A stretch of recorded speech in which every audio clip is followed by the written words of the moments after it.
কলেজে যাবার পথে রাস্তার মাঝখানটায় বেশ ফাঁকা একটা জায়গা পড়ে। বাসা থেকে কলেজটা বেশ দূরে, তাই আসতে কিছুটা সময় লাগে। প্রায় 1 ঘন্টার মতো সময় লেগে যায় ঈশানের। তার উপর আজকে আবার বাইকটা আসার পথে একটা গ্যারেজে ফেলে রেখে এসেছে। যাবার সময় নিয়ে বাসায় ফিরবে বলেছে। প্রতিদিনের মতো কলেজে আজকেও ছেলেটা কলেজে যাচ্ছিল, কিন্তু আজকে রিক্সা করে। যখনই কলেজ থেকে 8 কিলোমিটার দূরে একটা ফাঁকা জায়গা পড়ল, জঙ্গল টাইপের জায়গাটা, রাস্তাটাও নির্জন। ঈশান আরেকটু আসতেই দেখে ফাঁকা রাস্তার মাঝখানে কয়েকজন ছেলে মিলে একটা মেয়েকে ঘিরে রেখেছে। ঈশানের বুঝতে আর বাকি রইল না কি হচ্ছে ওখানে। ওই বাংলা সিনেমার মতো আর নয়তো অন্য সব গল্পের মতো হিরোইনকে ধরে রেখেছে গুন্ডাগুলো, কিন্তু হিরোটা কোথায়? ঈশান আশেপাশে তাকিয়ে কাউকে দেখতে না পেয়ে এবার রিক্সাওয়ালাকে বলতে লাগলো, আঙ্কেল একটু দাঁড়ান তো, দেখি ওখানে কি হচ্ছে। বাবা, এইসব ঝামেলার মধ্যে জড়ানোর কি দরকার আছে? আঙ্কেল কি বলেন আপনি? ওই মেয়েটা তো আপনারও হতে পারতো। আপনার উচিত ছিল রিক্সাটা দাঁড় করিয়ে দিয়ে আমাকে নিয়ে ওখানে যাওয়া, আর আপনি ওটা বারণ করছেন। মেয়েটার তো কোনো ক্ষতিও করে দিতে পারে ছেলেগুলো। তারপর কাল যদি জানতে পারেন এই মেয়েটার সাথে আপনার দেখা হয়েছিল, আপনি চাইলে ওকে হেল্প করতে পারতেন, কিন্তু করেননি। আপনার খারাপ লাগবে না একটুও? ঈশান কথাগুলো বলতেই রিক্সাওয়ালার মুখটা কালো হয়ে গেল।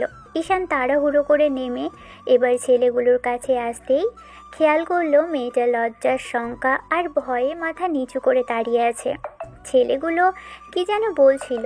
ঈশান গিয়ে ছেলেগুলোর সামনে এসে মেয়েটাকে হাত ধরে টেনে এক সাইডে নিয়ে দাঁড় করিয়ে পিছনের দিকটায় রেখে মোটামুটি কথা মেয়েটাকে প্রোটেক্ট করে বলতে লাগলো, কি হয়েছে ভাইয়া? ওনার সাথে এরকম মিসবিহেভ করছেন কেন আপনারা?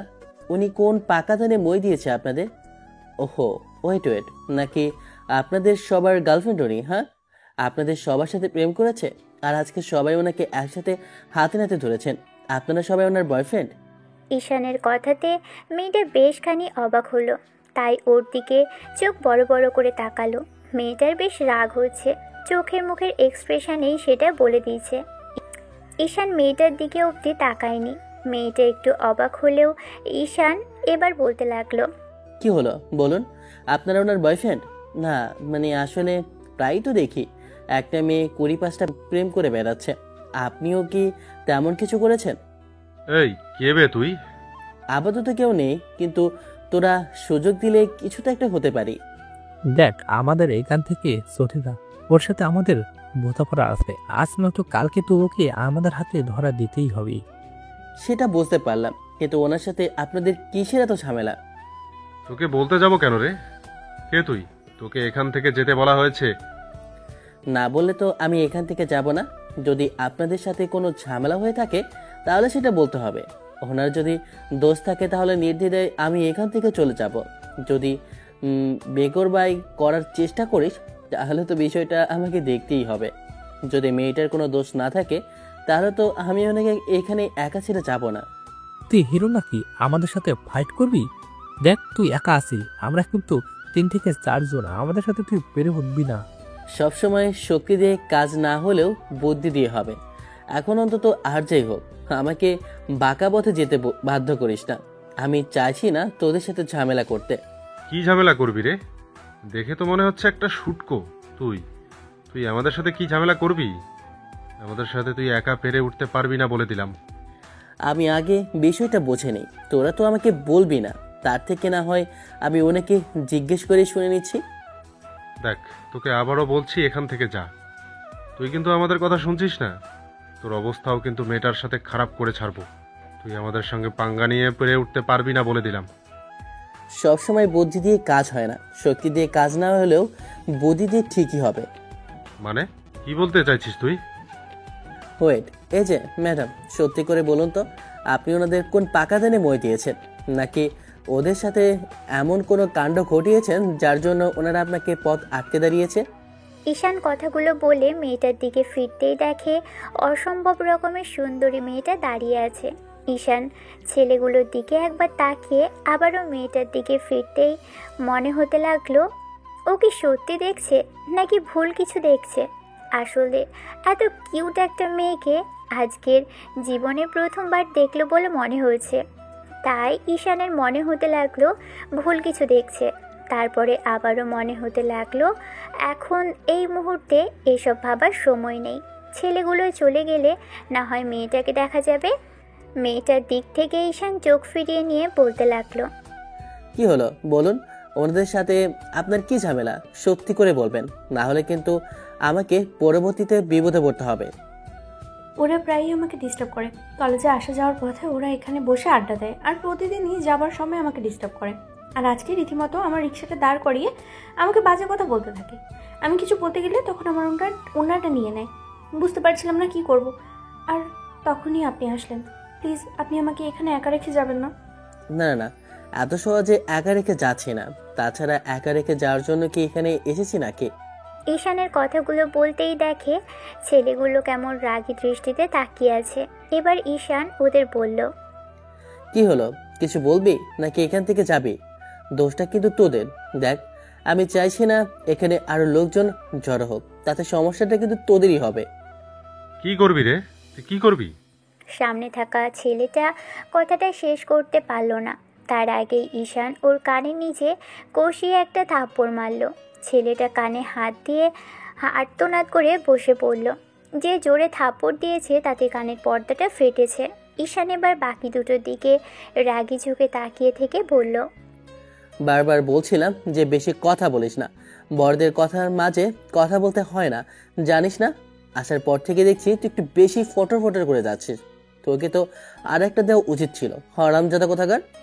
এবার ঈশান বাকি ছেলেগুলোর দিকে তাকিয়ে তারপর মেয়েটার দিকে তাকালো। মেয়েটা অবাক চোখে ওর দিকে তাকিয়ে আছে। ঈশান একটু হেসে বাকি ছেলে দুটোর দিকে তাকাতেই এবার পাশে থাকা ছেলে দুটোর মধ্যে একজন বলতে লাগলো, কিরে, তুই আমাদের লোকের গায়ে হাত দিলি? দাঁড়া, তোর তো। ছেলেটা ঈশানের থেকে কয়েক হাত দূরে ছিল, তাই ঈশান এবার ওটার মিডল পয়েন্ট বরাবর একটা লাথি মারল। সাথে সাথে ও সেখানে হাত দিয়ে বসে পড়ল। ছেলেটার কথাটা শেষ করতে পারেনি, তার আগেই এমন অবস্থা। বাকি ছেলেটার দিকে তাকিয়ে ঈশান বলল, কি রে, যাবি নাকি তোকেও কিছু একটা দিয়ে তাড়াতে হবে? ঈশান কথাটা বলেই শেষ করতে পারল না। তার আগেই খেয়াল করলো ছেলেটা পকেট থেকে ছুরি বের করেছে। সামনে থাকা ছেলেটা ছুরিটা চালিয়ে দিতেই ঈশান সরে গেল, কিন্তু দ্বিতীয়বার আর বেশি সুবিধা করতে পারল না। ছুরিটা ঈশানের পেটের দিক দিয়ে চালিয়ে দিতে গেলে তখন ঈশানের সেটা হাত দিয়ে আটকাতে গিয়ে ছুরির পোস্টটা লেগে গেল হাতে। আঘাত লাগতেই সেখান থেকে ফিনকি দিয়ে রক্ত পড়তে শুরু করলো।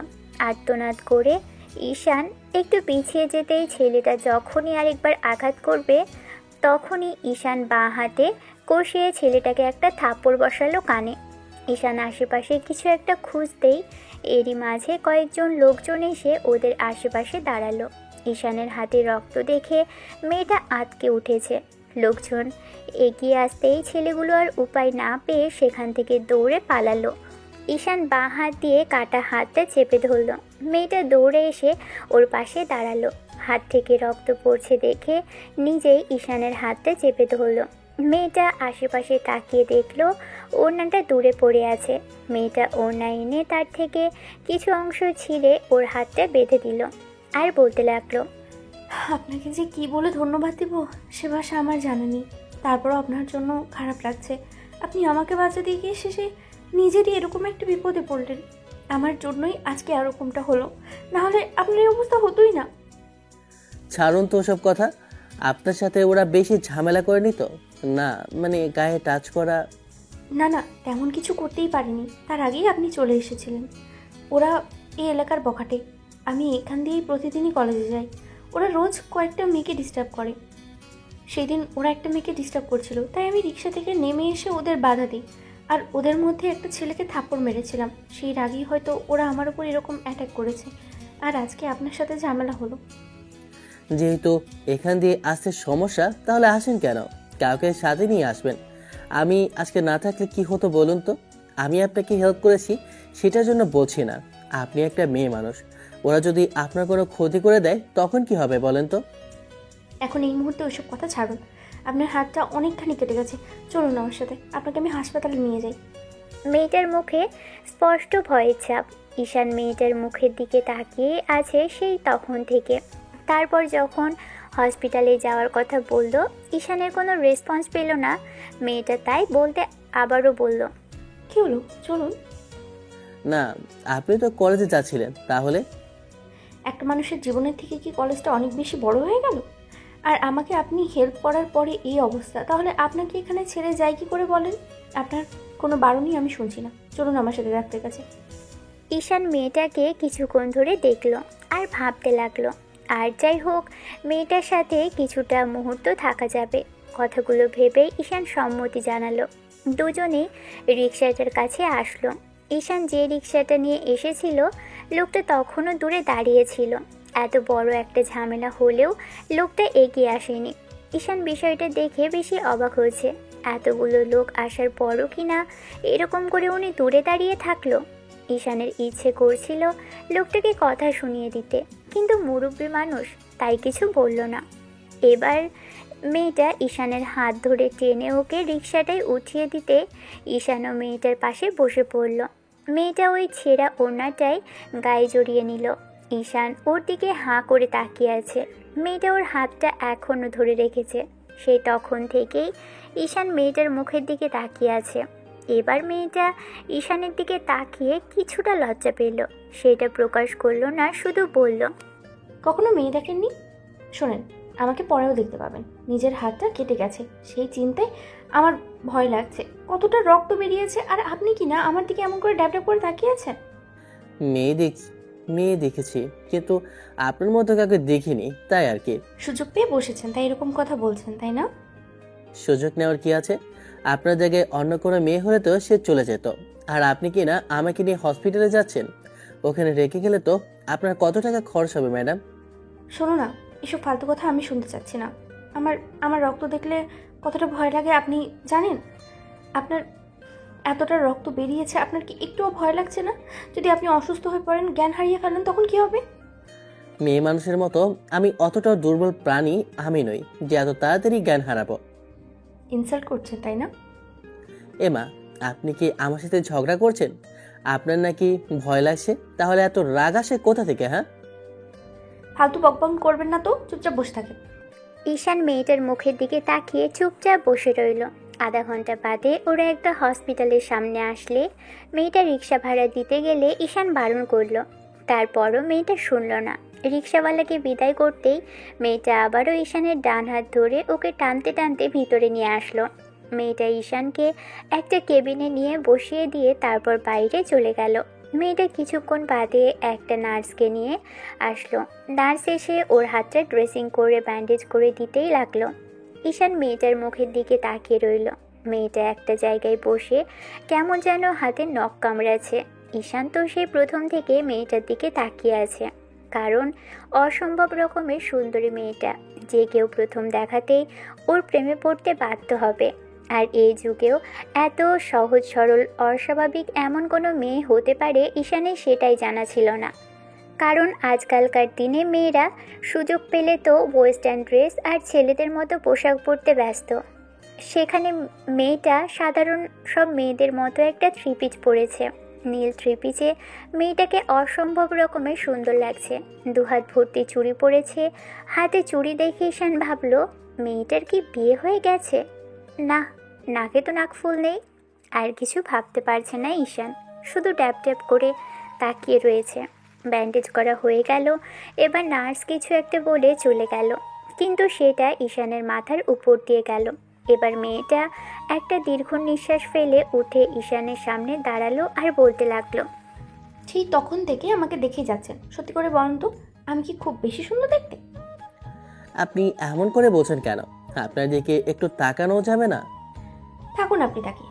শোনেন, ব্যান্ডেজ করা হয়ে গেছে। যদি এখানে তাকিয়ে থাকার ইচ্ছা না থাকে তাহলে এখানেই বসে থাকুন, আমি চলে যাচ্ছি। আর শুনুন, আপনাকে কিছু মেডিসিন দিয়েছে, আপনি আমার সাথে আসেন, আমি বাইরে থেকে আপনাকে নিয়ে দিচ্ছি। না, একদমই না। আর কোনো কিছুর দরকার নেই। এই পর্যন্ত এসেছেন, সেটাই অনেক। আপনি সাবধানে বাসায় যাবেন। এখন হয়তো আপনার যাওয়ার ইচ্ছাটা নেই।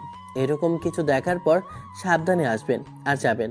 আর এরপর থেকে না হয় কাউকে নিয়ে বের হবেন। আমাকে নিয়ে এত চিন্তা করতে হবে না। আপনাকে আমি রিক্সা ডেকে দিই, আপনি বাসায় চলে যান, কেমন? আসুন আমার সাথে। না মানে আসলে এখন হাত ধরবেন না। আসার পর থেকে শুরু করে নিয়ে এখন অবধি হাত ধরেই রেখেছিলেন, তাহলে এখন ধরবেন না? ঈশান কথাটা বলতে মেয়েটার রাগি চোখে তাকালো। ঈশান এবার হাত দুটো উঁচু করে বলতে লাগলো, না মানে ঠিক আছে চলুন। দুজনেই হসপিটালের বাহিরে আসলো। মেয়েটা জোর করলো মেডিসিন কিনে দেওয়ার জন্য, কিন্তু ঈশান ওর থেকে আর কিছুই নিল না, কারণ হসপিটালের বিলটা মেয়েটা দিতে এসে জোর করে। ঈশান চায়নি কোনো কিছুই নিতে, তারপরও জোর করেছে মেয়েটা। দুজন বাহিরে এসে রিক্সার জন্য দাঁড়িয়ে রইল।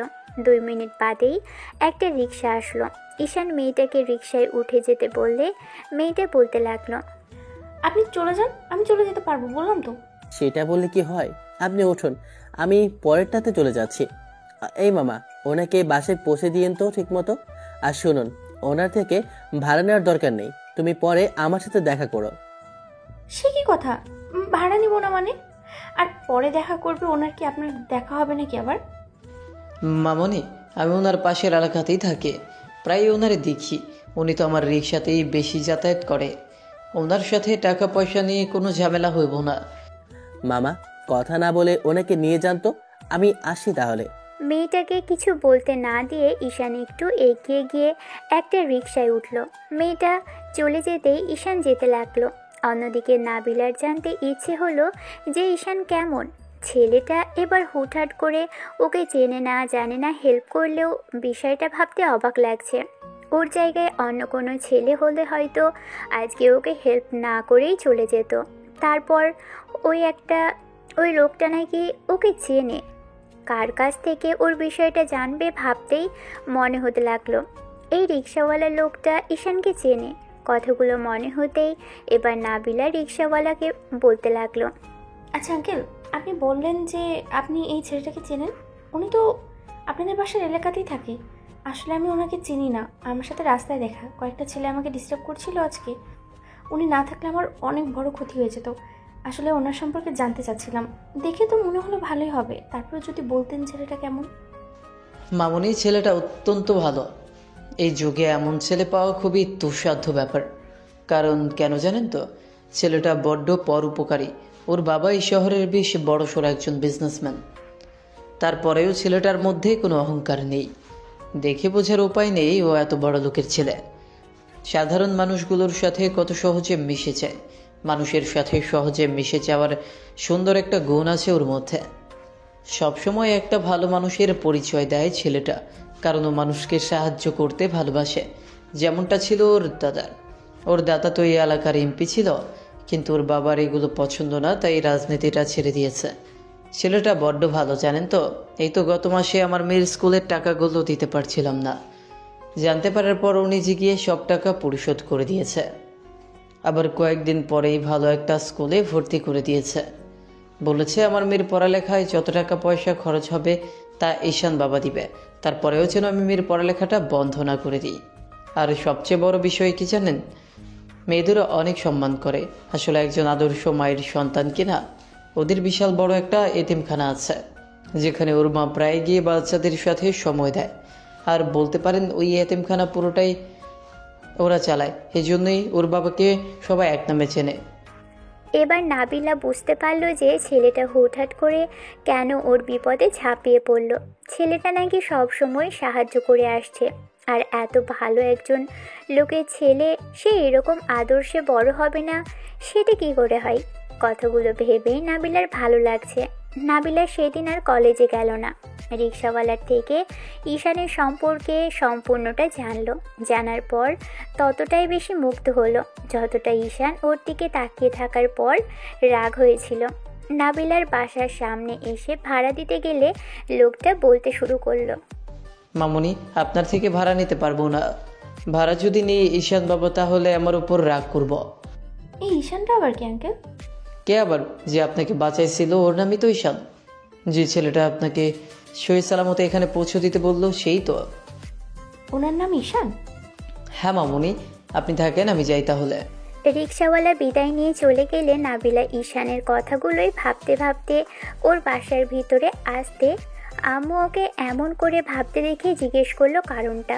তখন সব শোনার পর নাবিলার আম্মু বলতে লাগলো, এরকম একটা ভালো ছেলে আছে বলেই এরকম একটা বিপদের হাত থেকে তোকে বাঁচাতে বল, না হলে একটা বিপদ আজ হয়ে যাচ্ছিল।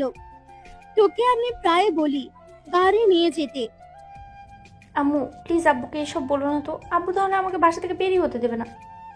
এত বড় একটা কাণ্ড ঘটলো আর আমি কিনা তোমার আব্বুকে বলবো না বলছো? কখনোই না। আজকে থেকে তোমার বাসার বাইরে যাওয়া বন্ধ। আর যদি বাইরে যেতে চাও তাহলে গাড়ি নিয়ে যাবে। আজকের পর থেকে যদি যাও তাহলে তোমাকে আমি একা বের হতে দেব না।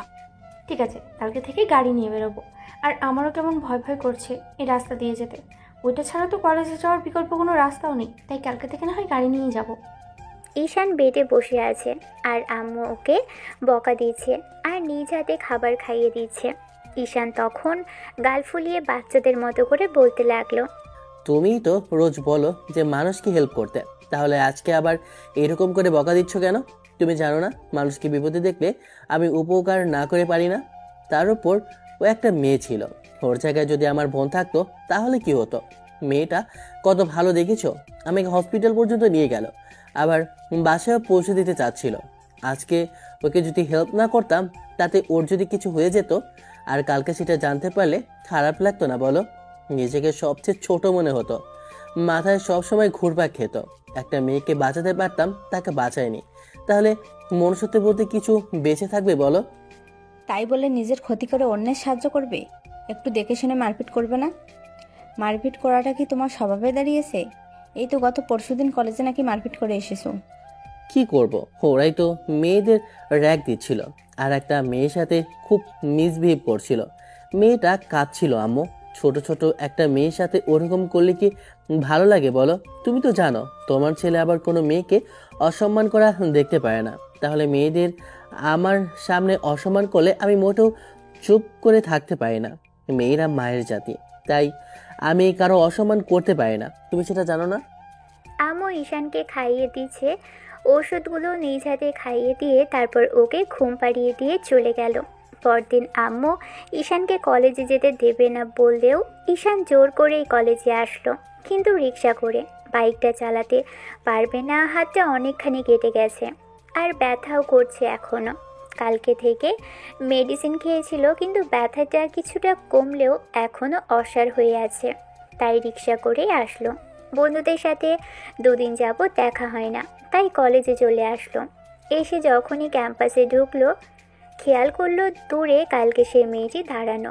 ঈশান রিক্সাওয়ালাকে টাকাটা দিয়ে গেট দিয়ে ঢুকে ক্যাম্পাস পেরিয়ে যখনই ক্লাসের দিকে যেতে নিবে হুটহাট করে কেউ একজন সামনে এসে দাঁড়ালো। ঈশান চমকে গেল, কারণ এক ঝটকা যেন কেউ একজন সামনে এসে দাঁড়িয়েছে ঝড়ের গতিতে। এরকম কোনো ঘটনা ঘটার কারণে ঈশান কিছুটা হকচকিয়ে গেল।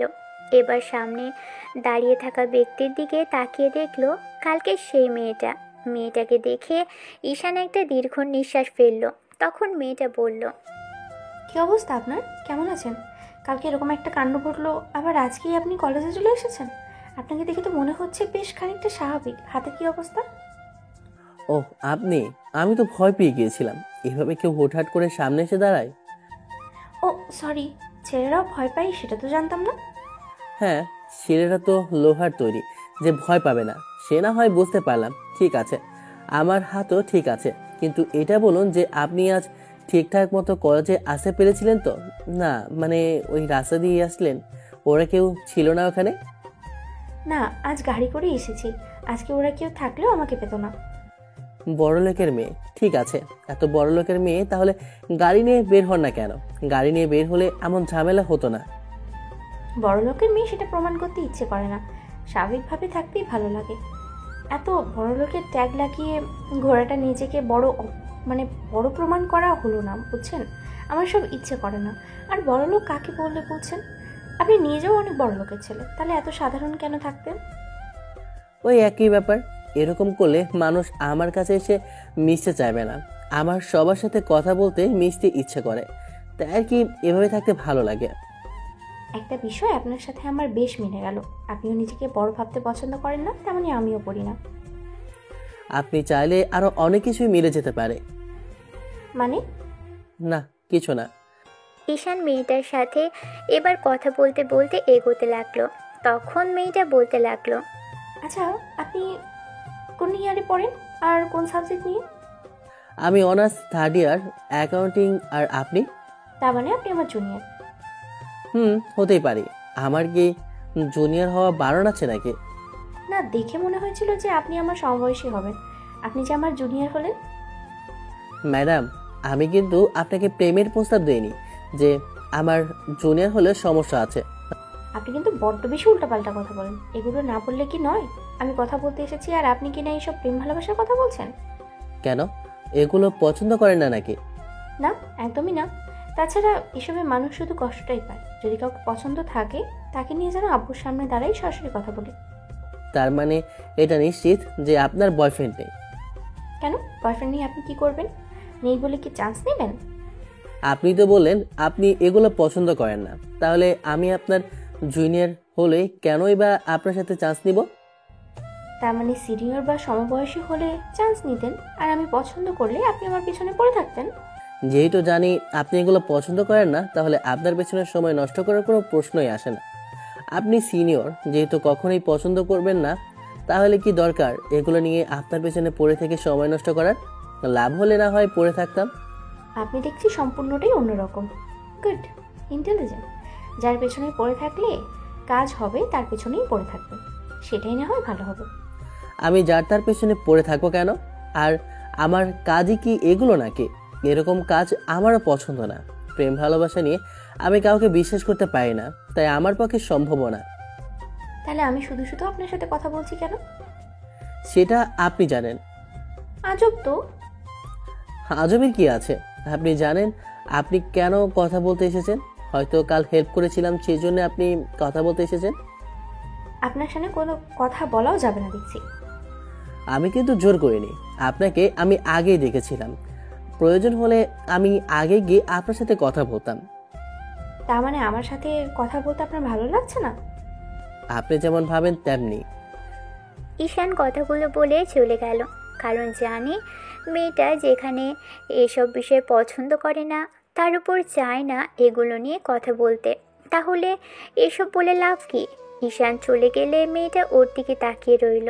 কিছুক্ষণ ধরে ভাবতে লাগলো, আজকাল এরকম ছেলেও হয় যে সুযোগ পেয়েও সুযোগটা ছেড়ে দিল। অন্য কোনো ছেলে হলেও ওর পিছনে পড়ে থাকতো। ঈশান ক্লাসে আসলো। একটা ক্লাস শেষ হতেই পিয়ন এসে ঈশানকে উদ্দেশ্য করে বলতে লাগলো, ঈশান বাবা, তোমাকে প্রিন্সিপাল স্যার ডেকেছে, একটু গিয়ে দেখা করো। চাচা তুমি যাও, আমি আসি। পিয়ন যেতেই ঈশান 5 মিনিট বাদে এসে প্রিন্সিপালের রুমের সামনে এসে বলতে লাগলো, may I coming sir? Yes, come in. এবার ঈশান এসে প্রিন্সিপালের সামনে দাঁড়িয়ে বলতে লাগলো, স্যার আপনি আমাকে ডেকেছিলেন? হিরো সাহেব, আপনাকে ডেকেছিলাম। পরশুদিন নাকি কলেজে ঝামেলা করছিলেন? কেন ঝামেলা করছিলেন? আসলে স্যার, ইন্টার ফার্স্ট ইয়ারে কয়েকটা বাচ্চা মেয়েদেরকে কয়েকজন ছেলে ডিস্টার্ব করছিল, তাই আর কি আমি ওদের বারণ করেছিলাম। ওখানে ঝামেলা হবে ভাবিনি স্যার, আমি মারপিট করতে চাইনি, কিন্তু ওরা মেয়েটাকে এমনভাবে ডিস্টার্ব করছিল যে আমি আর চুপ থাকতে পারিনি। এখন আপনিই বলুন স্যার, আমি কি ইচ্ছে করে ঝামেলা করি? আমি জানি আপনি ঝামেলার জন্য ডেকেছেন, আমি চাইনি ঝামেলা করতে, কিন্তু ওরা এমন কথা আমাকে বলেছিল আমি নাকি যা চাই সেটাই করতে পারি, তাই রাগ হয়ে গিয়েছিল, সেই জন্য আর কি এরকম একটা কাজ করে ফেলেছি। সরি স্যার, আমি এরপর থেকে চেষ্টা করব এরকমটা যেন আর না করি। ঈশানের কথাগুলো শেষ করার আগেই কেন জানি মনে হয়েছিল পাশে কেউ একজন খুব আগ্রহ নিয়ে ওর দিকে তাকিয়ে আছে। বিষয়টা বোঝার জন্য এবার ঈশান পাশে তাকাতেই অবাক হলো, কারণ প্রিন্সিপালের সামনাসামনি একটা মেয়ে বসেছিল। এতক্ষণ সেটা খেয়াল করেনি, আর যে মেয়েটা বসেছিল সেটা আর কেউ না, কালকে সেই মেয়েটা, অর্থাৎ রাস্তায় বাঁচানো সেই মেয়েটা, আর একটু আগেই যার সাথে কথা বলে এসেছে। ঈশান অবাক চোখে মেয়েটার দিকে তাকাতেই এবার মেয়েটা বলতে লাগলো, আপনি এখানে? আর আপনি কি সব জায়গাতে এরকম ঝামেলা করে বেড়ান নাকি বলুন তো? কেন, আপনার এরকম কেন মনে হলো? আব্বু আপনাকে ডেকে পাঠালো আর আপনি এখানে এসে এক্সপ্লেন করছেন? গত পরশুদিন কি করেছেন? কতগুলো ছেলের সাথে মারপিট করে আবার আমাকে বাঁচালেন। ওইটা কি আমি করতে চাই নাকি? ওদের কর্মকাণ্ডের জন্যই তো করতে হয়। আপনি তো কালকে ওখানে ছিলেন, আপনি জানেন না যে আমি কি জন্য ঝামেলা করলাম? আপনাকেই তো বাঁচাতে গিয়ে এরকমটা হলো। হ্যাঁ, সেটা ঠিক আছে, কিন্তু দেখছেন তো বাঁচাতে গেলেও আপনাকে ঝামেলায় পড়তে হলো। সেই সেই আব্বু আপনাকে ডেকে পাঠালো। আব্বু এটা দেখলো না যে আপনি কারো হেল্প করেছেন কিনা। সেটা নয় বুঝতে পারলাম, কিন্তু কালকে কি হয়েছিল মামুনি? তুমি এমন করে কথা বলছো যে? আসলে ঈশান গরিবের রবিন হুড, তাই সবাইকে হেল্প করাটা ওর কাজ। কি যে বলেন না স্যার, আসলে আমি কাউকে বিপদে দেখলে সেখানে না গিয়ে থাকতে পারি না, তাই আর কি বারবার এমন হয়। আপনারা যদি একটু খেয়াল রাখতেন তাহলে এরকম কিছু হতো না। কলেজের কিছু বকেটে ছেলে মেয়েদেরকে ডিস্টার্ব করে। স্যার, আপনি যদি বিষয়টা দেখতেন তাহলে ভালো হতো। তোমাকে জ্ঞান দিতে হবে না, তোমাকে আমি সাবধান করে দিচ্ছি যেন আর এরকম কোনো কাজ করতে না দেখি, তাহলে কিন্তু তোমার খবর আছে বলে রাখলাম। জি স্যার, আর এরকম হবে না, আমি খেয়াল রাখবো। কিন্তু এমন ঘটনা যদি আর রিপিট না করতো তাহলে আমাদের আর এরকম কিছু করতেও হতো না। ঠিক আছে, তুমি যাও, না হয় সেটা কিন্তু মাথায় রেখো। ঈশান মাথা নেড়ে বেরিয়ে গেল। মেয়েটা ওর দিকে ড্যাব ড্যাব করে তাকিয়ে রইল। তখন প্রিন্সিপাল মানে নাবিলার আব্বু কালকের ঘটনাটা জিজ্ঞেস করতেই তখনও সবটা বলল। সব শোনার পর প্রিন্সিপাল এবার বলতে লাগলো, তোমাকে কতবার করে বলেছি গাড়ি ছাড়া বেরোবে না, কিন্তু আমার কথা শুনলে তো? আমি কোনো কথা আজ অবধি তোমাকে শোনাতে পারিনি। তোমার মন যেটা চাই সেটাই করবে। এসব ড্রেস পরে তুমি ঘুরে বেড়াও, যেটা দেখে মনে হয় তোমার বাবা একদম গরিব একজন লোক, যার তোমাকে দামি কোনো ড্রেস কিনে দেওয়ার মতো সাধ্য নেই।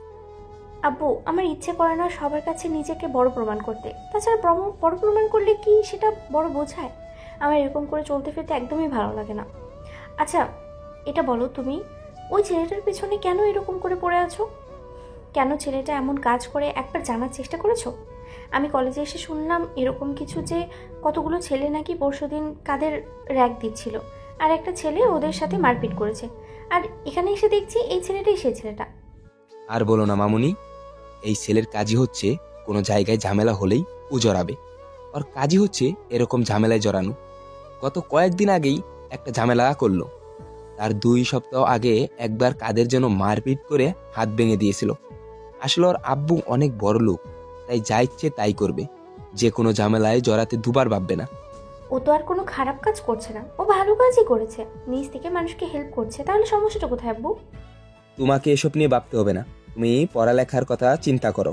আর হ্যাঁ, এরপর থেকে কিন্তু গাড়ি ছাড়া তোমাকে যেন বেরোতে না দেখি। আমার থেকে খারাপ আর কেউ হবে না বলে রাখলাম। ঠিক আছে, বেরোবো না, কিন্তু আমার চলাফেরা আর এই পোশাক আশাক নিয়ে তুমি কিচ্ছু বলতে পারবে না। বাঙালি মেয়ে, তাই বাঙালি মেয়ের মতোই থাকতে চাই আমার। হ্যাঁ, এসব বড়লোকের মতো চলাফেরা করতে আমি চাই না। তোমার টাকা থাকতে পারে, কিন্তু আমার ইচ্ছে করে না এরকম বড়লোকের মেয়েদের মতো ওইসব ওয়েস্টার্ন ড্রেসগুলো পরতে। আমি স্বাভাবিকভাবেই থাকতে চাই। নাবিলা এবার কথাগুলো বলে বেরিয়ে যেতেই ওর আব্বু একটা দীর্ঘ নিঃশ্বাস ফেলল। নাবিলা বেরিয়ে এসে আশেপাশে ঈশানকে খুঁজতে লাগলো, কিন্তু কোথাও পেল না। ছেলেটা বন্ধুদের সাথে ক্যান্টিনে গিয়ে বসে আড্ডা দিয়েছে। নাবিলা ক্লাসে এসে মন টিকতে পারল না, বারবার ছেলেটার কথাই মনে পড়তে লাগলো। গত 2 দিন ধরে শুধু ছেলেটার কথাই ভাবছে, আর ওর সব কর্মকাণ্ড দেখে যাচ্ছে সে। হঠাৎ করেই যেন ছেলেটা কোথা থেকে উড়ে এসে জুড়ে বসলো ওর জীবনে। আচ্ছা, ছেলেটাকে নিয়ে ও এত কেন ভাবছে? ওর মাথায় কেন এই ছেলেটা বারবার ঘুরপাক খাচ্ছে? দেখতে তো ঠিকঠাক, বেশি স্মার্ট, সাধারণ ছেলেদের মতোই। বড়লোকের ছেলেদের মতো অতটাও হাবভাব নিয়ে চলে না, আবার অতটাও সাধারণ নয়। যে কোনো মেয়ে প্রথম দেখাতে পছন্দ না করলে ভালোভাবে দেখলে আবার অপছন্দও করতে পারবে না। কথাগুলো ভেবেই নাবিলার মুখে কেমন যেন একটা মিষ্টি হাসির রেখা ফুটে উঠল। এরই মাঝে কেউ কাঁধের উপর হাত রাখতেই নাবিলা বেশ খানিকটা চমকে গেল। পিছন ফিরে তাকাতেই খেয়াল করলো ওর বান্ধবী নীলা দাঁড়িয়ে আছে। নীলা কিছু বলবে তার আগেই নাবিলা মুখে হাসি দেখে বুঝতে পারল কিছু তো একটা চলছে নাবিলার মনে। নীলার প্রশ্নে নাবিলা নিজেই বলতে লাগলো, না মানে আসলে হ্যাঁ, বুঝতে পেরেছি। ম্যাডাম তাহলে শেষমেশ প্রেমে পড়েছেন। আমি প্রেম করতে যাব কেন? আসলে কি হয়েছে জানিস তো? সেটা জানার জন্যই তো একদম মুখিয়ে আছি। আর কি এমন ঘটনা ঘটেছে যার জন্য আমাদের বান্ধবী এরকম হেসে একদম পাগল হয়ে যাচ্ছে? আমি কিন্তু এতটাও হাসিনি যার জন্য আমাকে পাগল বলে মনে হচ্ছে। এসব ফালতু কথা রাখো তো, তোদের যত সব উল্টোপাল্টা কথা, বুঝছিস? সেটাই, মানুষ কখন একা একা হাসে জানিস তো? প্রেমে পড়লে যে মানুষের এই অবস্থা হয় সেটা আজকের নতুন কিছু নয়। আজে বাজে কথা বলিস না তো, কি হয়েছে আগে সেটা তো শোন। ঠিক আছে, বলুন ম্যাডাম, আপনি কি ঘটিয়ে এসেছেন যার জন্য হেসেই যাচ্ছেন আর এত মুখিয়ে আছেন আমাকে কথাগুলো বলার জন্য? মানে আসল কালকে যেটা হয়েছে সেটা হয়তো তোরা জানিস না, জানার পরে তোরা কি বলবি আমি সেটাও বুঝতে পারছি না। নাবিলার এরকম কথাতে নীলা অবাক চোখে ওর দিকে কিছুক্ষণ তাকিয়ে রইল। নাবিলা নীলাকে সম্পূর্ণ ঘটনা বলল। গতকালকে সম্পূর্ণ ঘটনা বলতেই এবার না নীলা ওর দিকে তাকিয়ে রইল। কালকেরটা শেষে আজকের ঘটনাটাও বলল। সব শোনার পর নাবিলা এবার চুপ করে গেল। তখন নীলা বলতে লাগলো, ঠিক ধরেছিলাম, বললাম না ম্যাডাম প্রেমে পড়েছে। আমার কথা তো বিশ্বাস হলো না, তাই না?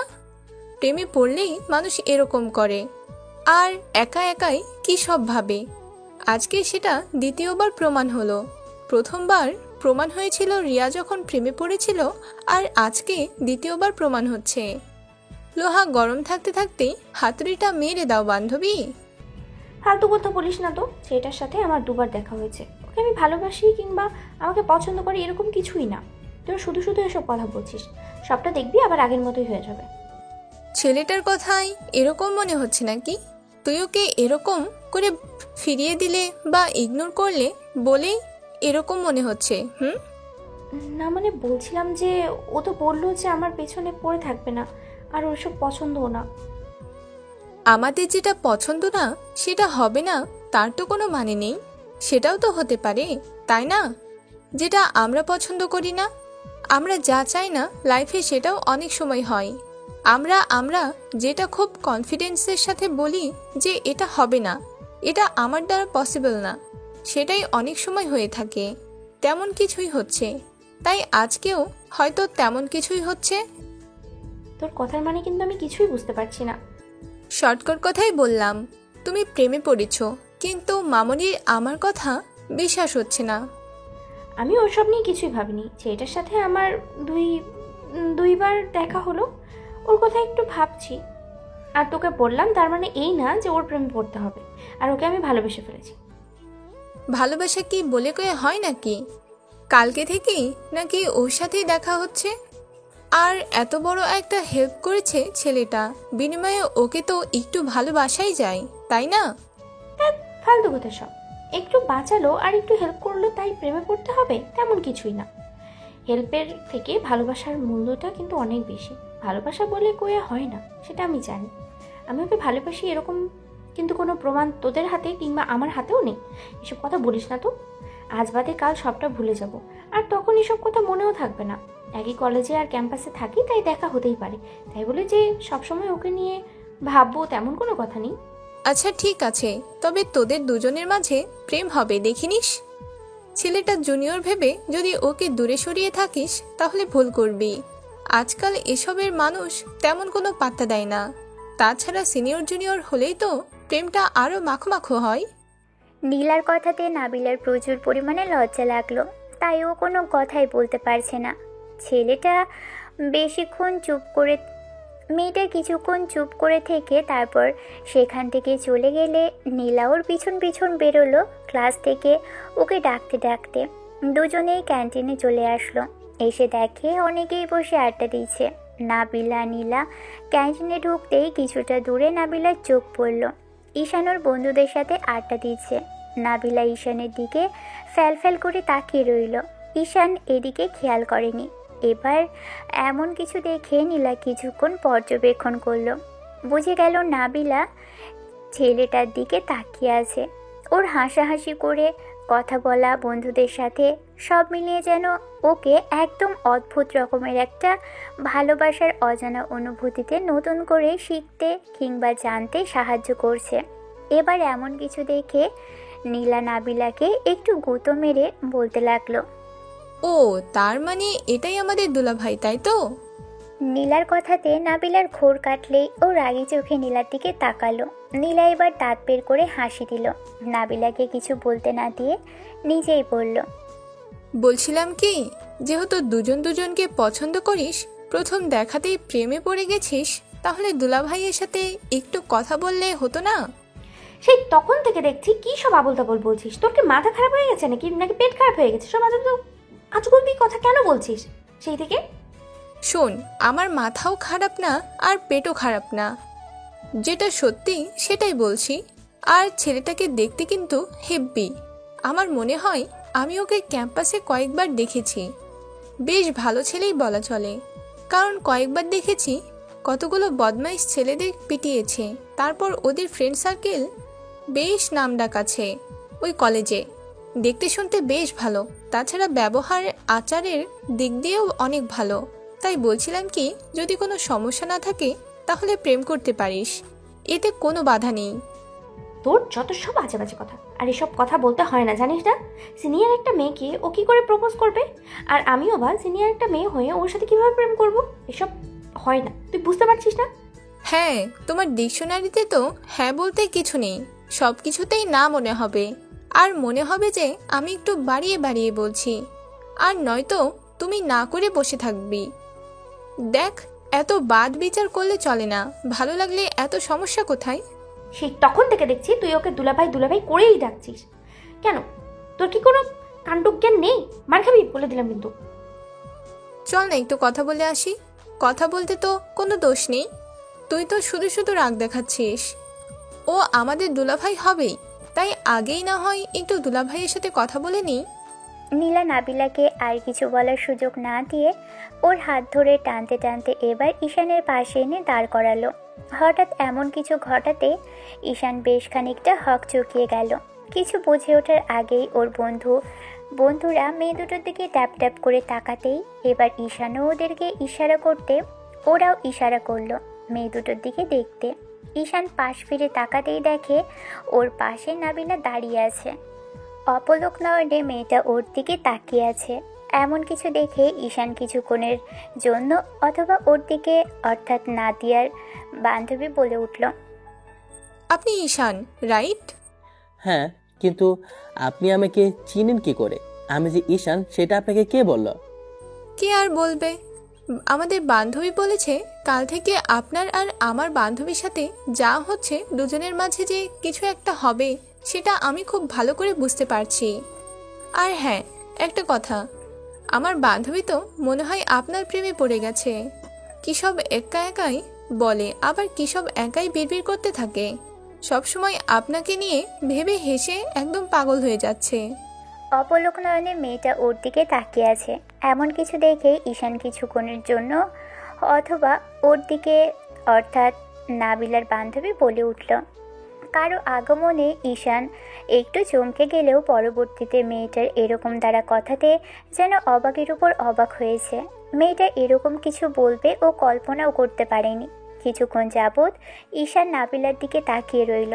তারপর মনে হতে লাগলো এই মেয়ের মাথায় নিশ্চয়ই গন্ডগোল আছে। ঈশান কিছু বলতে যাবে তার আগেই নাবিলা সেটা বুঝতে পেরে বলতে লাগলো, ঈশান প্লিজ, আপনি কিছু মনে করবেন না। আমার বান্ধবী আসলে একটু বেশি বেশি বাড়িয়ে বলছে। আমি সবটা ওকে বলেছিলাম, তার জন্য ও এরকম করছে। আমি ভাবতে পারিনি এসব আজে বাজে কথা বলবে। আপনি কিছু মনে করবেন না। হ্যাঁ, হঠাৎ করে দুটো মেয়ে আসলো আর এসব কথা বলতে আরম্ভ করলো, যার জন্য বেশ খানিকটা বিব্রত বোধ করেছে। এবার ঈশান ওর ফ্রেন্ডগুলোর দিকে তাকাতেই খেয়াল করলো ওরা উৎসব জনতার মতো যেন গ্যালারিতে বসে আছে, আর বিষয়টা পরিদর্শন আর শ্রবণ করে ওরা খুব মজা পাচ্ছে। ঈশান ওদের ইশারায় কোনো কথা বলতে বারণ করে এবার উঠে দাঁড়িয়ে নাবিলাকে বলল, না না না, কি মনে করব? আমি আপনার বান্ধবীর এরকম কর্মকাণ্ডে বেশ খানিকটা অবাক হয়েছি। ভাবছিলাম কি যে এরকম কিছু হয় নাকি। তাছাড়া দুদিন দেখা হয়েছে আমাদের, আর এসব উনি কি বলছে আমি সেটাই ভাবছিলাম। চিন্তা করবেন না, আমি মাইন্ড করিনি। আপনি এখানে কেন? আপনাকে আজকে ক্যান্টিনে প্রথমবার দেখলাম মনে হচ্ছে, আগে কখনো দেখেছি বলে মনে হচ্ছে না। না মানে আসলে আমার বান্ধবী খুব জ্বালাচ্ছিল, তাই এখানে আসলাম।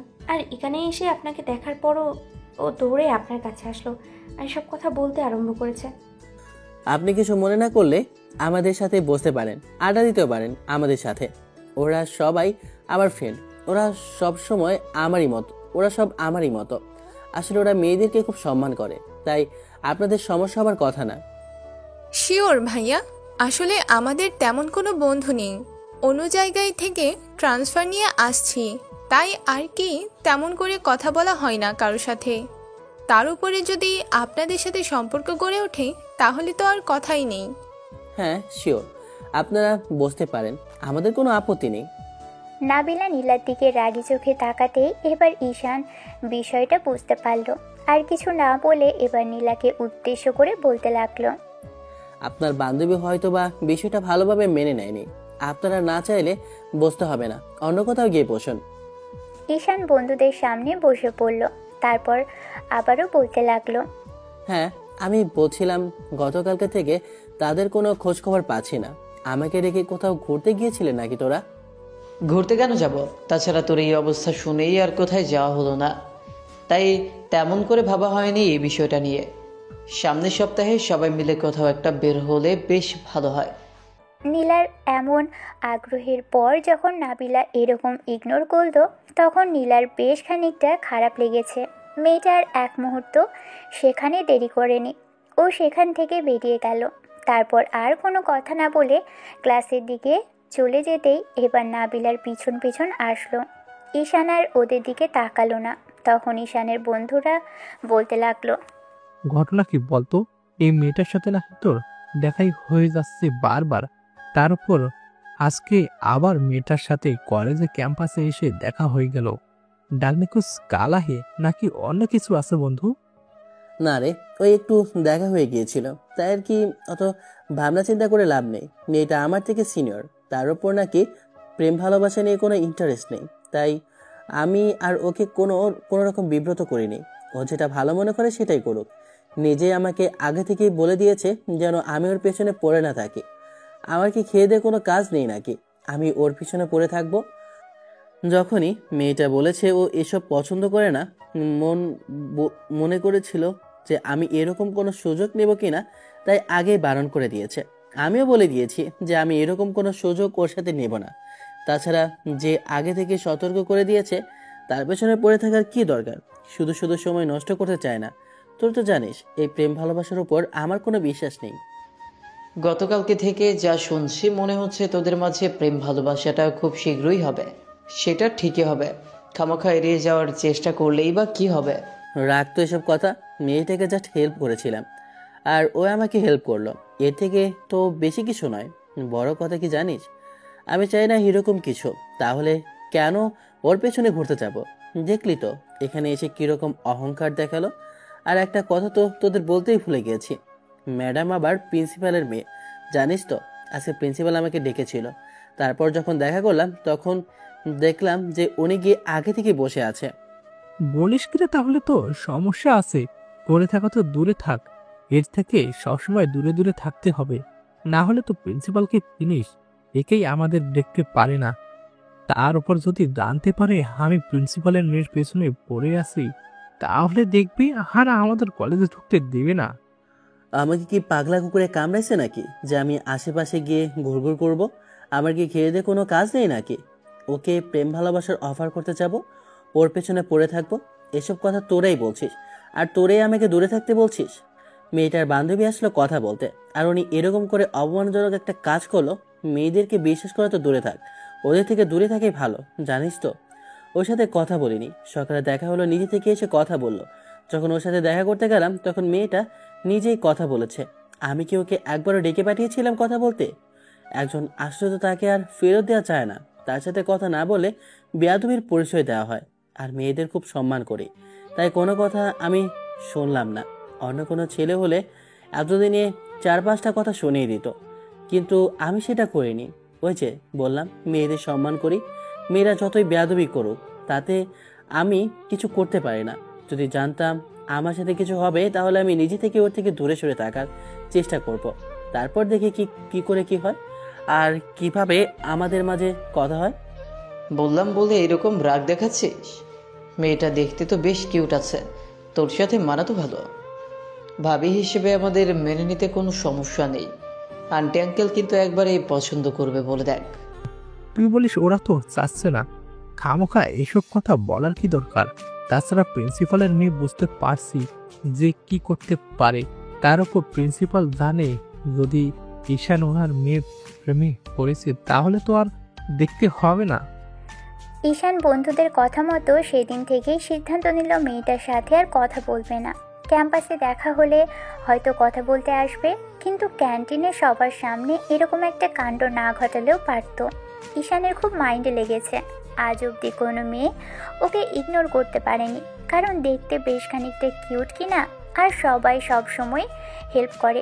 তাই কলেজের অধিকাংশ মেয়ে থেকে ছেলে শুরু করে সবাই জানে ঈশান কেমন, তাই সবাই নিজে থেকে ওদের সাথে কথা বলতে আসে। কিন্তু আজকে প্রিন্সিপালের মেয়ে কিনা এরকম করে রাগ হয়েছে, শেষে কিনা মেয়েটা ওকে ইগনোর করলো। শেষে নিজেকে নিজেই বোঝালো যে মেয়েটাকে বোঝাবে ইগনোরটা ঠিক কাকে বলে, যেখানে সেই কাজ ও আর যাই হোক মেয়েটার আশেপাশেও ঘুরঘুর করবে না ভেবেই সিদ্ধান্ত নিল ওর সাথে আর যে কথাও বলবে না। সেদিন যখন কলেজ থেকে বের হয়েছিল ঈশান কলেজ ছুটির পর, তখন মেয়েটার সাথে আবারও দেখা হলো। নাবিলা ওর দিকে কেমন করে তাকালো। ঈশান ওর দিকে আর চোখে একবার তাকিয়ে তারপর বাইকটা নিয়ে সেখান থেকে চলে গেল। ওর সাথে আর কোনো কথা বলতে ইচ্ছেই করছে না, তাই ওকে ইগনোর করে চলে গেল। মেয়েটা বেশ খানিকটা অবাক হলো যে ছেলেটা ওকে দেখার পরও কিনা এমন করে চলে গেল। বিষয়টা ভেবে মেয়েটার বেশ খানিকটা অদ্ভুত লাগলো। তারপর ভাবতে লাগলো এরকম কেন করলো ঈশান। বিষয়টা নিয়ে ভাবতেই তখন নীলা বুঝতে পেরে স্পষ্ট খেয়াল করেছে। নীলা ওকে একটা ধাক্কা মেরে বলতে লাগলো, ক্যান্টিনের সবার সামনে ছেলেটাকে যেমন করে ইগনোর করলি তাতে এরকম করাটাই স্বাভাবিক। আর তুই না বললেও তোর থেকে জুনিয়র, তাহলে যেচে কেন তোর সাথে কথা বলতে আসবে? তুই তো অহংকারের ঠেলায় কারোর সাথে কথা বলতেও যাবি না, আর ওর সাথে রিলেশন করা তো দূরে থাক। দূর থেকে এসব খালি দেখবি আর এসব বিষয় নিয়ে ভাববি।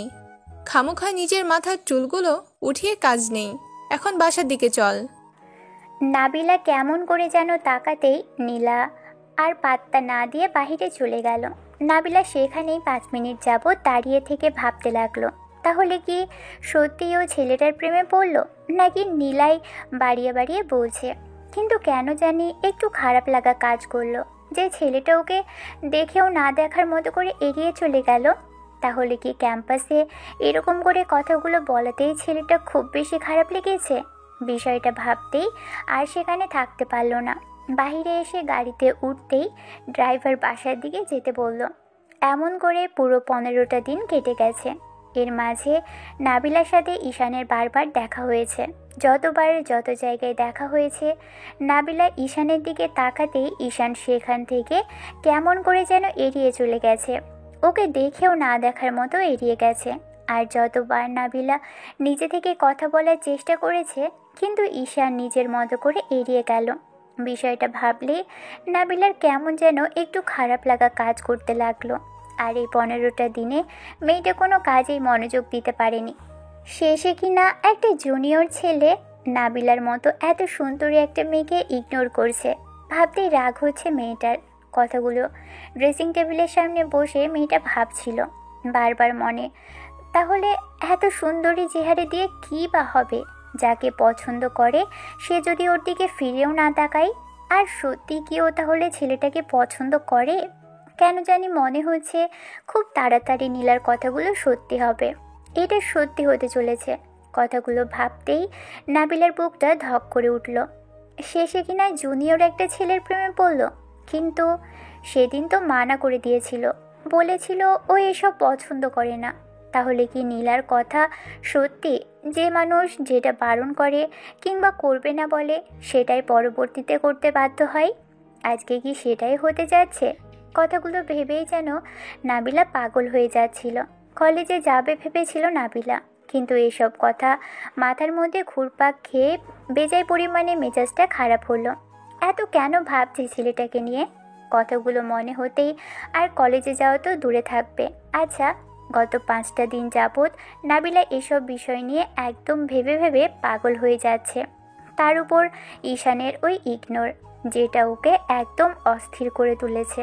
বারবার মনে হচ্ছে শেষে একটা জুনিয়র ছেলেকে ওকে ইগনোর করছে।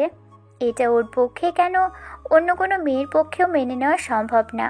নাবিলা কথাগুলো ভেবেই চুলের দুপাশে হাত দিয়ে মুষ্টিবদ্ধ করে ধরে তারপর হাঁটুতে মুখ গুজে কিছুক্ষণ চুপ করে বসে রইল। একটা সময় নিজে নিজে ভাবতে লাগলো, প্রথমে যেদিন দেখা হলো সেদিন ওরকম কথা শুনে মনে হয়েছিল যে ছেলেটা আমার পিছুই ছাড়বে না। শেষে কিনা দেখছি এখন আমার সাথে কথা বলা তো দূরেই থাক, আমার দিকে তাকায় না পর্যন্ত। কতগুলো ছেলে আমার জন্য পাগল, কতগুলো ছেলে এলাকাতে লাইন দিয়ে পড়ে আছে, তাদের কাউকে পাত্তাই দেয় না। শেষে একটা জুনিয়র ছেলের প্রতি দুর্বল হয়ে পড়বো, সেটা কখনো কল্পনাও করতে পারিনি।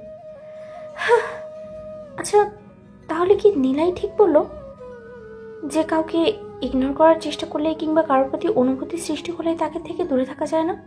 এটা কি তাহলে সত্যি হতে চলেছে? কিন্তু আব্বু তো ওকে পছন্দ করে না।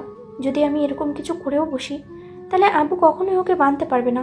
আর আমি চাই না রিলেশন শুধু টাইম পাসের জন্য করতে।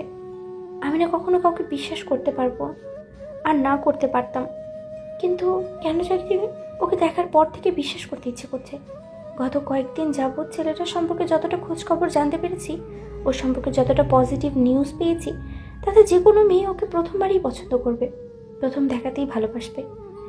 কেই বা না চাইবে এরকম একটা জীবনসঙ্গী হোক যে কিনা সবার আগে তার মনের মানুষটাকে সম্মান করবে, অন্য কোনো মেয়ের দিকে তাকাবে না পর্যন্ত, শুধু তাকেই ভালোবাসবে।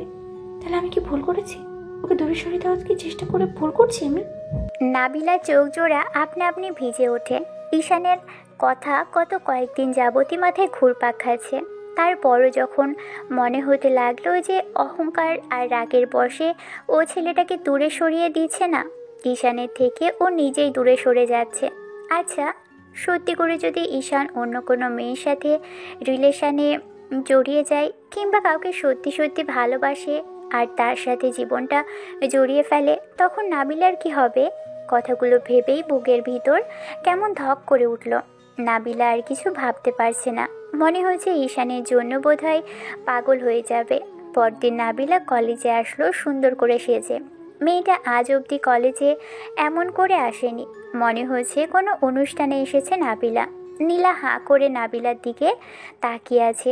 এই অবস্থাতে দেখে নাবিলা মুচকি হাসলো আর ওকে জড়িয়ে ধরে সবটা বলল।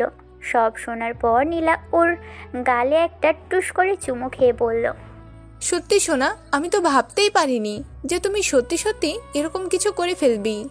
আচ্ছা ঠিক আছে, আমরা না হয় আজকে কথা বলে নিব, তারপরে দেখবি সবটা ঠিক হয়ে গেছে। নাবিলা মুচকি হাসলো আর ঈশানকে খুঁজতে লাগলো। ওরা ক্যাম্পাসে অনেকক্ষণ যাবৎ খুঁজেও যখন ছেলেটাকে পেল না, তখন কলেজের পিছন দিকটায় আসলো, যেখানে ঈশান বন্ধুদের সাথে প্রায় বসে আড্ডা দেয়। সেখানে এসেই যেন থমকে গেল, কারণ ঈশান ওদের থেকে অনেকটা দূরে দাঁড়িয়ে আছে। ঈশানের সামনাসামনি একটা অল্প বয়সী মেয়ে, ওই 15 থেকে 18 বছর বয়স হবে। মেয়েটা ফুপিয়ে ফুপিয়ে কাঁদছে। ঈশান রাগীভাবে মেয়েটাকে কিছু বলছে, এমন কিছু দেখে নাবিলা সেখানেই স্তব্ধ হয়ে দাঁড়িয়ে রইল। দেখেই মনে হচ্ছে দুজনের মাঝে এমন কোনো বিষয় নিয়ে কথা হচ্ছে যার জন্য মেয়েটা এমন করে কান্না করছে। দুজনকে একসাথে দেখে নাবিলার হাত পা অসাড় হয়ে আসছে। মেয়েটা কোনো কিছু বলার ভাষা হারিয়ে ফেলেছে। শেষে কিনা ঈশান অন্য কারোর সাথে, না, নাবিলা আর ভাবতে পারছে না। চোখ দিয়ে দুফোঁটা অশ্রু গড়িয়ে পড়ল।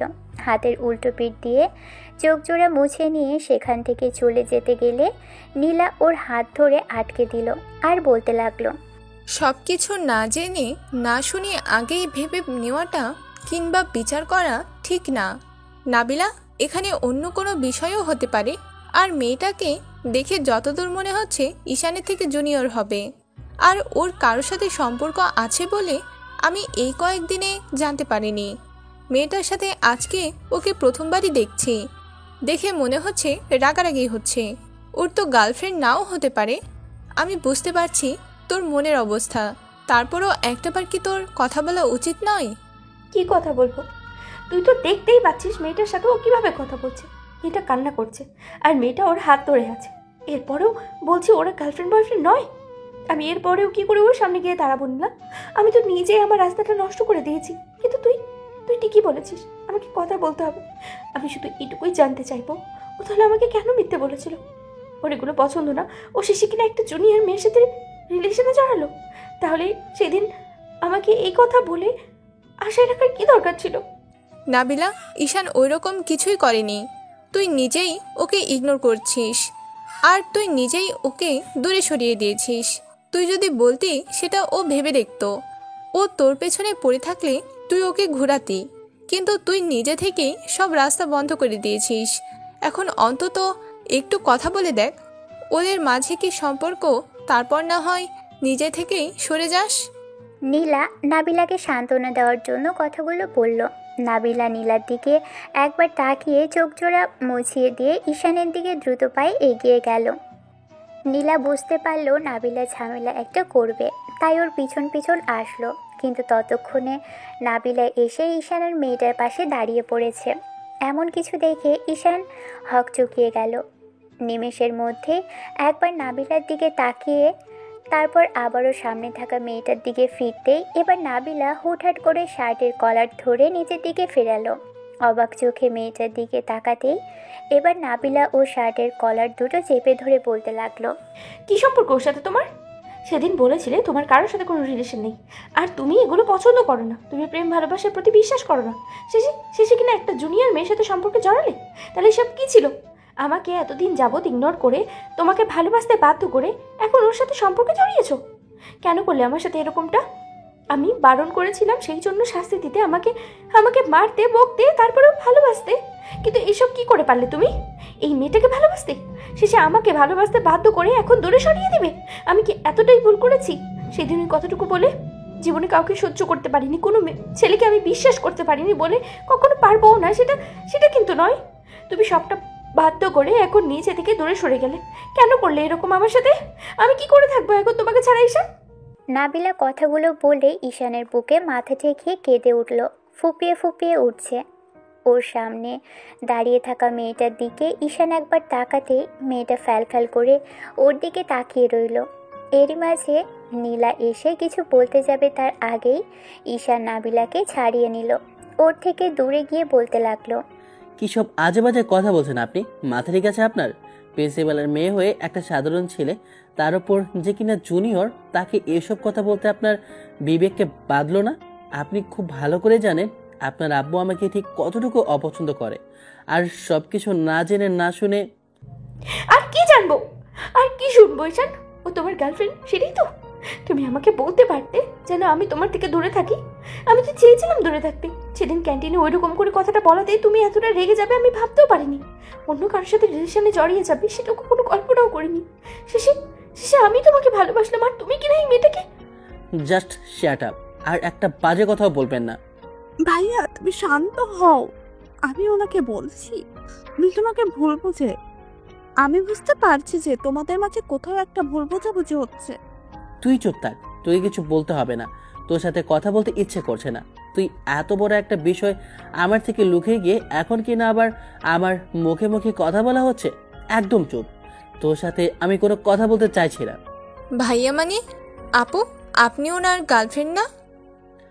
আপনাদের দুজনের কি মাথা খারাপ হয়ে গেছে?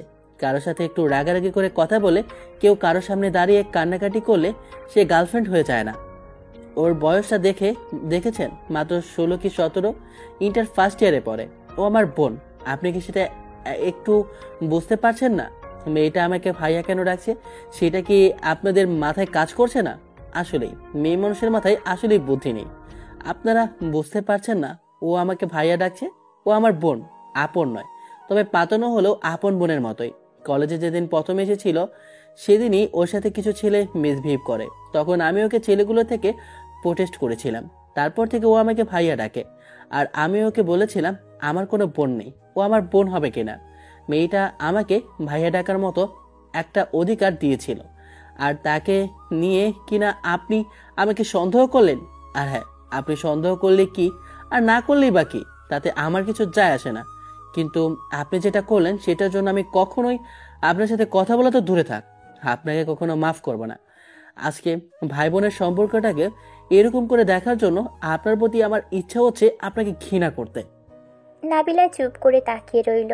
ঈশান একবার সুইটির দিকে তাকিয়ে, অর্থাৎ ওর পাতানো বোনের দিকে তাকিয়ে সেখান থেকে চলে যেতে নিলেই এবার নাবিলা পিছন থেকে ওকে ডাকতে লাগলো। সুইটি বলতে লাগলো, এটা কি করলেন আপু? ভাইয়া যে পরিমাণে রাগী সেটা জানেন না। ভাইয়া সেটা প্রকাশ করে না, কিন্তু আমি আপনার কথাতে বুঝতে পারলাম আপনি অনেক ভালোবাসেন ভাইয়াকে। কিন্তু আপনার আমাদের সব কথা শোনা উচিত ছিল, ভাইয়াকে জিজ্ঞাসা করা উচিত ছিল।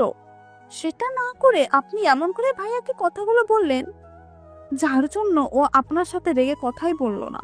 আমাকে কয়েকটা দিন আগেই আপনার কথা বলেছিল, ভাইয়া মন খারাপ করেছিল, আপনার প্রতি ওর অনুভূতির কথা আমাকে জানিয়েছিল। সেদিন ক্যান্টিনে ওরকম করে কথাগুলো বলাতে ভাইয়া খারাপ লেগেছিল। ভাইয়াকে আজ অব্দি কোনো মেয়ে ইগনোর করেনি, কিন্তু আপনি ওকে এরকম কথা বলাতে ওর খারাপ লেগেছিল, তাই তখন ওরকম করে এড়িয়ে গেছিল। কিন্তু আপনি আজকে যে ভুলটা করলেন, আমার আফসোস হচ্ছে যে আপনি এত ভালোবাসার পরও আপনাকে ভাইয়া কখনো মেনে নিবে না। নাবিলা ফুপিয়ে কেঁদে উঠল। তখন নীলা বলতে লাগলো, আমি তোকে বারবার বারণ করেছিলাম সবটা না জেনে এরকম কোনো কাজ করিস না। এখন হলো তো, এবার ভালো হয়েছে। সবটা ঠিক হওয়ার আগেই সবটা শেষ করে দিলি। নাবিলা ফুপিয়ে কেঁদে উঠতেই তখন সুইটি বলতে লাগলো, আসলে কালকে কতগুলো ছেলে আমার সাথে মিসবিহেভ করেছিল, আর ভাইয়া বলেছিল যেন এসব বিষয়ে জানাতে ওকে কখনো দেরি না হয়। কিন্তু ভাইয়া মন খারাপ করে আছে দেখে আমি এই বিষয়ে কালকে ওকে বলিনি। আজকে যখন আমার বান্ধবী থেকে জানতে পারলো তখন ভাইয়া রেগে গিয়েছে, তাই আমার সাথে রাগারাগি করছিল। ভাইয়া আমাকে বকা দিলে আমার খুব কান্না পায়। আপন ভাই নেই তো, তাই ওকে খুব বেশি ভাই হিসেবে ভালোবাসি। এর মাঝে আপনি এসে এসব বলে ভাইয়াকে আরো রাগিয়ে দিলেন। আপু, আমি এখন কি করব? আমি কি করে পারলাম ওকে এমন করে কষ্ট দিতে? ও অনেক কষ্ট পেয়েছে, তাই না? ভাইয়ার রাগ ভাঙানো থাকলে এখনই গিয়ে কথা বলুন, ভাইয়া বেশি দূর যায়নি। আপনি ভাইয়ার সাথে কথা বলুন, তাহলেই দেখবেন ভাইয়া শান্ত হয়ে যাবে, আপনাকে একটু হলেও পছন্দ করে। প্রথম দেখাতেই সেদিন ভালো লেগেছিল আপনাকে, যতটুকু ভাইয়ার কথাতে বুঝতে পারলাম। কিন্তু আপনি প্রিন্সিপালের মেয়ে আর অহংকারী, সেজন্য আপনার থেকে দূরে থাকার চেষ্টা করছিল। না না, আমি ওকে আর দূরে যেতে দেবো না। দূরে যেতে পারবে না, আমি ওকে ছাড়া থাকতে পারবো না। এই 15টা দিনেই আমি বুঝতে পেরেছি কাউকে ভালোবাসা যায়। আমি চাই না ওর থেকে দূরে যেতে, আমি কোথাও যেতে দেবো না ওকে। তাহলে দাঁড়িয়ে আছিস কেন? যা গিয়ে ওকে বোঝা। নাবিলা আর এক মুহূর্ত দাঁড়ালো না, দৌড়ে গিয়ে ঈশানকে ডাকতে লাগলো। কিন্তু ঈশান ক্যাম্পাসের দিকে চলে যাচ্ছে।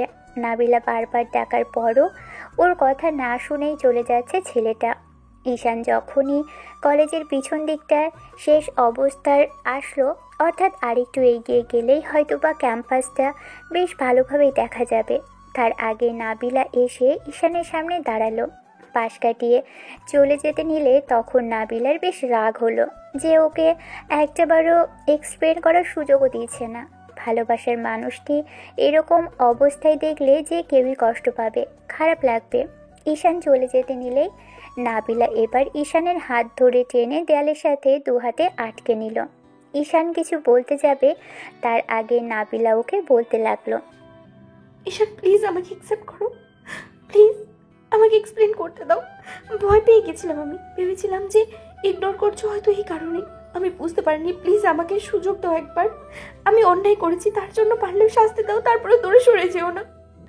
আপনার সাথে আমার কোনো কথা নেই, কারণ আমি আপনার সাথে কোনো কথা বলতে চাইছি না। আপনার সাথে আমার কোনো কথা বলতে ইচ্ছে করছে না। আর হ্যাঁ, আর আমার সামনে আসবেন না। আমি আর যাই হোক, আপনার সাথে কোনো কথা বলতে চাইছি না। ভালোবাসি আমি তোমাকে, অন্যায় করেছি, শাস্তি দাও, তারপরে এমন করে ছেড়ে যেও না। তোমাকে ভালোবাসার কথাগুলো বলতে আসলাম, এর মাঝে এরকম কিছু দেখে ভয় পেয়ে গেছিলাম।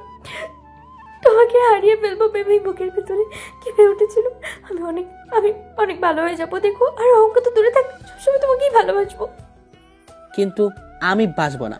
আপনাকে ভালোবাসার কোনো প্রশ্নই আসে না। আপনি অনেক রাগী আর অহংকারী, আপনার সাথে আমার যায় না। তুমি আমাকে অনেক আগে থেকেই ভালোবাসো, আমি সেটা সুইটির থেকে জেনেছি। ও বলেছে তুমি ঠিক আমাকে কতটুকু ভালোবাসো। দেখো আমাকে ছেড়ে গিয়ে কিন্তু তুমিও ভালো থাকতে পারবে না। প্লিজ ঈশান। ঈশান নাবিলার কোনো কথা না শুনেই চলে যেতে নিলে এবার মেয়েটা ওর এক হাত শার্টের কলারে রেখে তারপর নিজের কাছে টেনে নিল আর হুটহাট করেই দুজনের চার ঠোঁট এক করে দিল। নাবিলার এমন কাজে ঈশান কেমন যেন নিমেষেই শান্ত হয়ে গেল। ওকে দূরে সরাতেও পারল না আর ইগনোর করতেও পারল না। এরকম কোনো কাণ্ড করার কারণে ঈশান কিছুক্ষণের জন্য স্তব্ধ হয়ে গিয়েছিল। ভাবতেও পারেনি প্রিন্সিপালের সিনিয়র মেয়ে শেষে কিনা ওকে কিস করলো। ভাবতেই বুকের ভিতরটা ধক করে উঠল। ঈশান মেয়েটিকে জোর করে ছাড়িয়ে নিল আর কিছু বলতে যাবে তার আগেই নাবিলা ওর বুকের মধ্যে মাথা ঠেকিয়ে ফুপিয়ে উঠল আর বলতে লাগলো, তোমার যা শাস্তি দেবার দাও, তারপরে ছেড়ে যেও না ঈশান। আমি অন্যায় করছি তার জন্য রাগ দেখাও, আরো বকো, তারপরও একবার ভালোবাসি বলো। এবার ওদের থেকে কিছুটা দূরে এসে নাবিলা বান্ধবী আর সুইটি এসে দাঁড়ালো। ঈশান এমন কিছু দেখে বেশ খানিকটা লজ্জা পেলেও বুঝতে দিল না। সুইটি এবার কানে ধরে বিষয়টা বোঝানোর চেষ্টা করলেও আর মেয়েটাকে মাফ করে দেওয়ার জন্য ইশারা করতেই ঈশান একটু চুপ করে থেকে তারপর খেয়াল করলো মেয়েটা ফুপিয়ে উঠেছে। ওর বুকে মুখ গুজে কেমন যেন কাঁদছে। ঈশান মুহূর্তের মধ্যে চোখ জোড়া বন্ধ করে নিয়ে তারপর কিছু বলতে যাবে তার আগেই নাবিলা নিজেই বলতে লাগলো, তোমাকে এত ভয় পেতে হবে না। প্রিন্সিপালের মেয়ে যখন তোমাকে ভালোবাসতে পেরেছে তাহলে প্রিন্সিপালকেও বোঝাতে পারবে। তার জন্য তুমি রাগ করে থেকো না। একটাবারের জন্য আমাকে একটু এক্সপ্লেন করতে দাও। আমি ভালোবাসি তোমাকে ঈশান, কিভাবে ভালোবেসে ফেলেছি জানি না। এইটুকু বলবো যে তোমাকে খুব বেশি ভালোবাসি।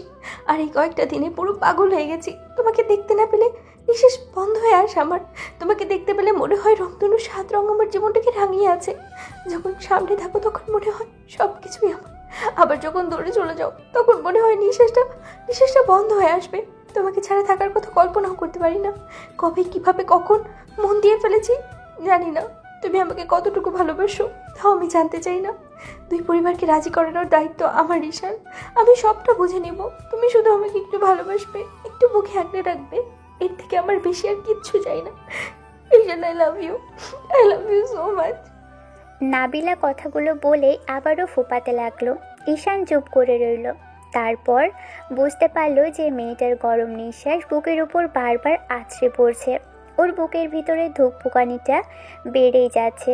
চোখ বন্ধ করে অনুভব করলো ঈশান। আর যাই হোক, মেয়েটাকে দূরে সরালে ও ভালো থাকতে পারবে না। যাকে প্রথম দেখাতেই মনে জায়গা দিয়ে ফেলেছিল সেই মেয়েটাকে দূরে সরিয়ে কি করেই বা ভালো থাকবে। কথাগুলো ভেবেই ঈশান মেয়েটাকে শক্ত করে বুকের সাথে চেপে ধরল। মুহূর্তের মধ্যে নাবিলার মুখে মিষ্টি হাসি ফুটে উঠল। ঈশান নাবিলার চুলের ভাঁজে একটা চুমু দিতেই মেয়েটার বুকের মাঝে চুমু খেয়ে বলতে লাগলো, আই লাভ ইউ টু সোনা। তোমাদের ওপর দেখছি রাগ করেও থাকা যাবে না। নেহাত মেয়েদের সম্মান করি, তাই রাগ করতে পারি না। না হলে আপনাকে বোঝাতাম আমার রাগটা ঠিক কতটুকু। দেখো না, কে বারণ করেছে? বিয়ের পর যত খুশি রাগ দেখাবে, আমি সবটা ভাঙিয়ে নিতে পারবো। সরাসরি বিয়ে পর্যন্ত আপনার না কাউকে বিশ্বাস করতে কষ্ট হয়? আপনি না কাউকে বিশ্বাস করতে পারেন না, তাহলে আবার বিয়ে অবধি গেলেন যে? ভালোবাসি কি ছেড়ে যাওয়ার জন্য? বিয়ে করার জন্যই ভালোবেসেছি। খুব শীঘ্রই বিয়ে করবো তোমাকে, দেখো পিচ্ছি। আপু আম্মুকে আপনি বোঝাবেন, ওটা আমার দ্বারা পসিবল না। নাবিলা মাথা নেড়ে হ্যাঁ সূচক উত্তর দিতেই এবার নীলা আর সুইটি তাদের ইশারা করে চলে গেল। ঈশান বুঝতে পেরে মেয়েটাকে আরেকটু শক্ত করে জড়িয়ে ধরল। ভালো থাকুক ভালোবাসা। দেখা হচ্ছে অন্য কোনো দিন অন্য কোনো গল্পে। ততদিন পর্যন্ত সুস্থ থাকবেন, ভালো থাকবেন, আমাদের সাথেই থাকবেন। ধন্যবাদ। আল্লাহ হাফেজ।